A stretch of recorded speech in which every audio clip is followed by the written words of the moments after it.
Are you familiar with Henry David Thoreau's line about the pyramids? Tell me it. Oh, it's wonderful. Here, he says, this is in Walden. Yeah. He says, as for the pyramids, there's nothing to wonder at them so much as the fact that so many men could be found degraded enough to spend their lives constructing a tomb for some ambitious booby whom it would have been wiser and manlier to have drowned in the Nile and then given his body to the dogs. Well, unfortunately, Thoreau there, and I don't blame him, is buying into what has been the established view of what the pyramids are for the last 150 years or so.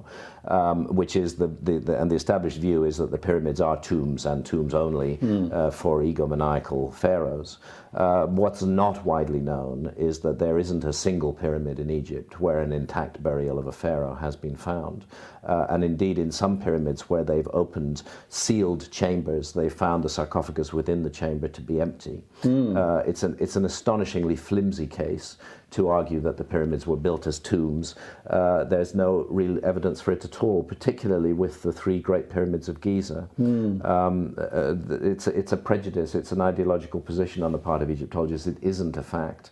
And also, one hears again and again the old story that the pyramids were built by slaves. Yeah. Such nonsense. Really? Such complete and utter crap that is. I've had the privilege to climb the Great Pyramid 5 times. I've been in every known nook and cranny of the Great Pyramid. I know it really like the back of my hand, and there is no way on earth that slave labor was involved in that majestic, perfect construction. That is the work of master stonemasons at the peak of their skills, at the absolute limit of their skills, doing the very, very best that they could possibly do. It isn't the grudging work of unskilled slaves whipped on by an overseer. They'd never have got their pyramid built if that were the case.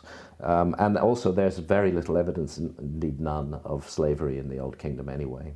It happened later in the New Kingdom. So it's just one of those nonsenses that spread around and that people pick up. I don't think we understand what the functions of the Giza pyramids are. Egyptology has resisted the notion that they reflect the patterns of certain stars on the ground.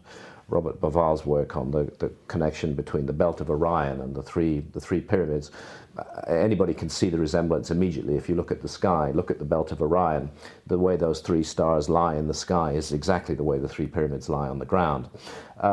Well, the criticism has been, well, yeah, obviously, I mean, you can pick any 3 buildings in any city and line them up with stars in the sky, but then we have to remember that the constellation of Orion was highly significant to the ancient Egyptians. It was seen as the celestial image of the god Osiris, who rules over the afterlife realm, the duat through which our souls must travel after death. So I think if the pyramids are anything at all, they're certainly not tombs.